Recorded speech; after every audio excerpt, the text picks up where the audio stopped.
Guys ఇది question timer on చేసి పెట్టుకో ఇది చెప్పాలి ఇంకా నా చేతికి ఇస్తేనే అయిపోయింది ఆన్ 30 సెకండ్లు అయిపోయింది ఏంటిది ఇన్ని బొమ్మలు ఇచ్చావు మీరు కామెంట్ చేయండి గైస్ ఇది మీకు అర్థమయ్యే ఉంటది ఆకాశం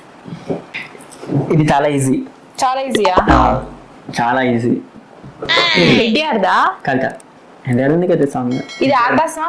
సముద్రమా అదా అగ్నిపర్వతం చెప్పు సరిగ్గా ఒక క్లూ ఇవ్వచ్చు నీకు అనిపిస్తుంది కదా, ఎందుకు? నాకు టైం ఆకాశం అయిపోతుంది. కనపడుతుంది అక్కడ సముద్రం కూడా ఉంది నేను ఏం చెప్పాలి ఫస్ట్ సరే ఆకాశం అది ఆకాశం ఈయనెవరు మహేష్ బాబా ఆకాశమే అది టైం అయిపోయింది నీకు ఆకాశం అడిగింది నేను క్వశ్చన్స్ చెప్పినా కూడా నేను నీకు చెప్పినా లేదా ఒక క్లూ కూడా ఇచ్చా ఏం ఆగట్లేదు క్లూ కూడా ఇచ్చా ఫ్రెండ్స్ నేను మీరు కామెంట్ చేయండి కామెంట్ చేసే ఉంటారు